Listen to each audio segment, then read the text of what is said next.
Kinan melepas kain di matanya dan menyadari bahwa para penculik telah menutup pintu.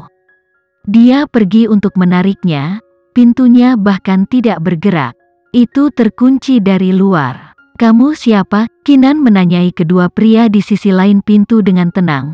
Suaranya bahkan tidak bergetar sedikitpun. "Siapa yang memerintahkanmu melakukan ini?" "Seseorang yang berhutang padamu," salah satu pria itu menjawab dengan kejam. "Utang, itu benar. Kamu sendiri tahu kesalahan apa yang telah kamu lakukan. Jadi kami di sini hari ini untuk menagih hutangnya." "Dia siapa?" Kinan menjawab dengan percaya diri. "Ada begitu banyak orang yang aku salahkan. Kamu mungkin perlu sedikit lebih spesifik." "Karena orang mati tidak menceritakan kisah, kurasa tidak ada salahnya untuk memberitahumu. Dia adalah saudara kita Rafael. Kamu salah menuduhnya dan mengirimnya ke penjara, jadi kami menuntut pembalasan atas namanya." "Kamu anak buah Rafael? Tidak mungkin, dia tidak punya apa-apa untuk ditawarkan padamu dan seperti yang kamu katakan, dia di penjara," balas Kinan. Pria lain terkekeh, "Cih, kami ingin membalas dendam untuk saudara kami karena kami sangat mencintainya.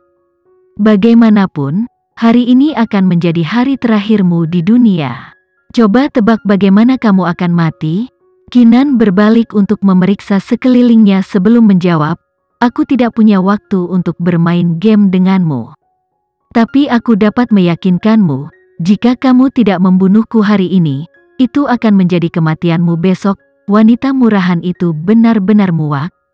"Tapi jangan khawatir, kami akan memastikan bahwa kamu mati dengan kematian yang mengerikan." Kedua pria itu pergi setelah mereka selesai mengancamnya. Saat itu, ponsel Kinan berdering. Selama perjalanan ke sana, para penculik tidak melakukan apapun padanya. Mereka bahkan tidak menyita teleponnya. Entah mereka sangat bodoh atau orang-orang ini merencanakan sesuatu.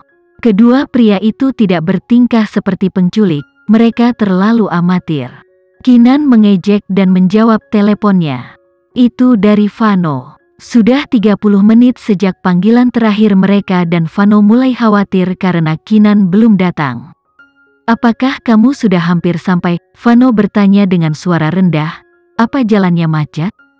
"Aku diculik," kata Kinan langsung. "Apa?" Vano mencoba yang terbaik untuk tidak berteriak di restoran. "Di mana kamu sekarang?"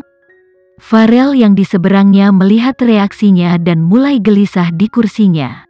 Sepasang mata hitamnya terpaku pada Vano. "Aku berada di semacam gudang baja terbengkalai di luar kota. Sekitar 15 menit berkendara dari rumah sakit pertama," Kinan menjelaskan dengan tenang. "Mulai dari rumah sakit dan berkendara ke barat selama 10 menit maka kamu akan mendengar dentingan menara lonceng di dekatnya. 5 menit lagi berkendara setelah itu dan kamu akan berada di sekitar tempat aku berada. Sekarang aku terjebak di dalam semacam bengkel. Para penculik sudah pergi untuk saat ini. Aku berasumsi mereka sedang mempersiapkan semacam rencana untuk membunuhku." "Bajingan!" Vano mengutuk saat dia bangkit dari tempat duduknya. Kemarahannya teraba dan matanya bersinar dengan niat untuk membunuh. Fury hampir tidak bisa mulai menggambarkan emosinya pada saat itu. Seseorang menargetkan kehidupan Kinan. Selain itu, dia juga sedikit marah pada Kinan. Bagaimana dia bisa begitu tenang di saat seperti ini? Bukankah dia sedikit khawatir tentang keselamatan pribadinya? Vano berlari keluar dari restoran. Fakta bahwa putranya masih ada di sana benar-benar mengaburkan pikirannya.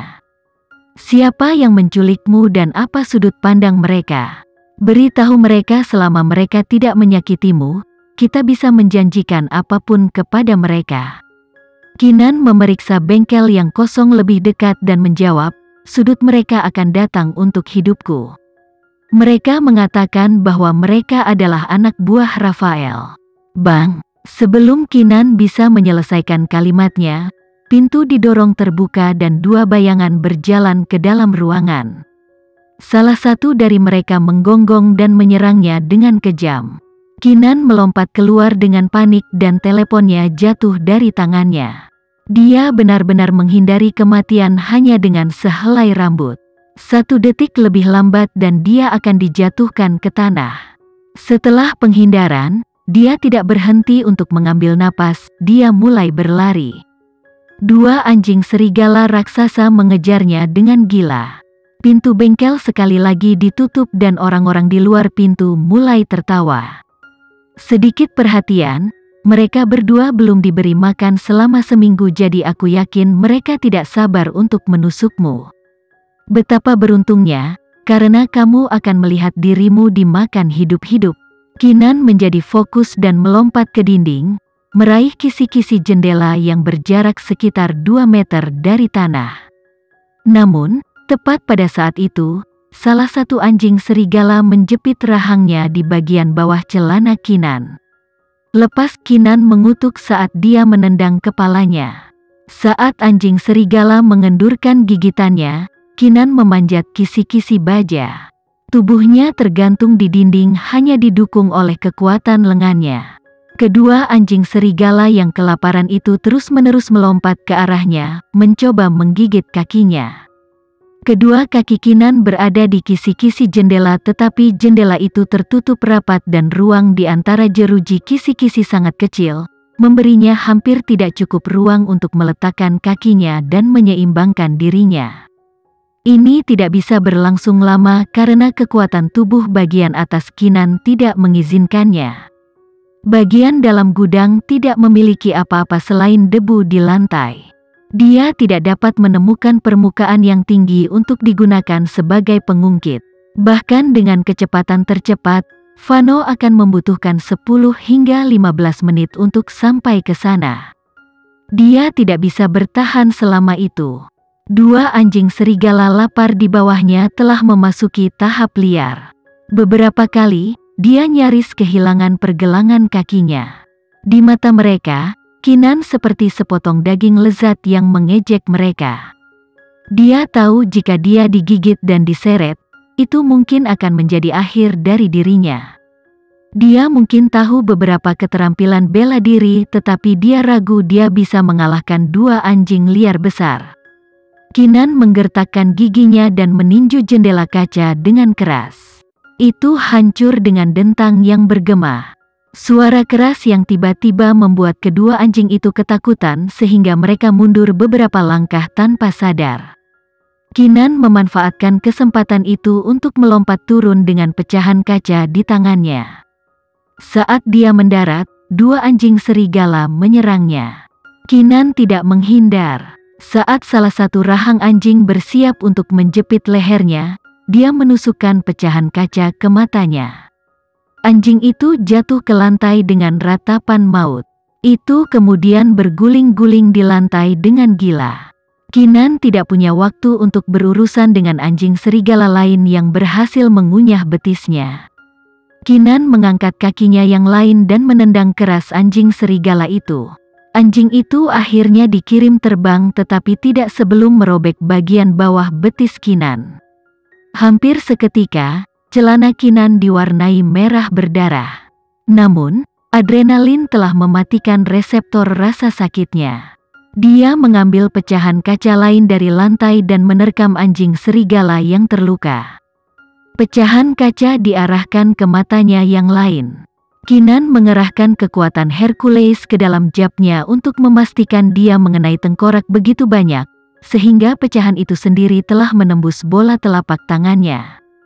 Ketika dia akhirnya menarik kembali, anjing itu terhuyung-huyung pergi tanpa tujuan, memukul-mukul udara di sekitarnya sebelum jatuh ke lantai dengan napas berat. Kinan menyadari itu menjadi buta dan sekarat. Anjing serigala lainnya tampak terkejut dengan kekejamannya dan berdiri dari kejauhan melolong padanya, tetapi ragu-ragu untuk mendekat. Kinan secara fisik terkuras setelah pergumulan itu. Dia menderita cukup banyak luka di tubuhnya juga. Namun, dia masih berdiri dengan tenang, pecahan kaca meneteskan darah di tangannya. Darahnya adalah campuran dari anjing dan miliknya.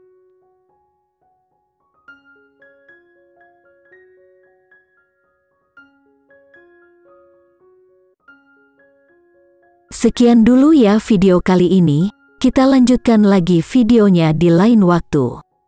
Oh iya, bagaimana menurut kalian? Semoga bisa sedikit menghibur kalian semua. Untuk teman-teman yang baru nonton, jangan lupa subscribe ya, hehehe. Dan kalau teman-teman ada yang ingin gabung langganan, bisa langsung gabung saja untuk dapat fitur yang menarik dan sedikit membantu Mimin. Terima kasih banyak sudah menonton, sampai jumpa lagi, bye bye bye.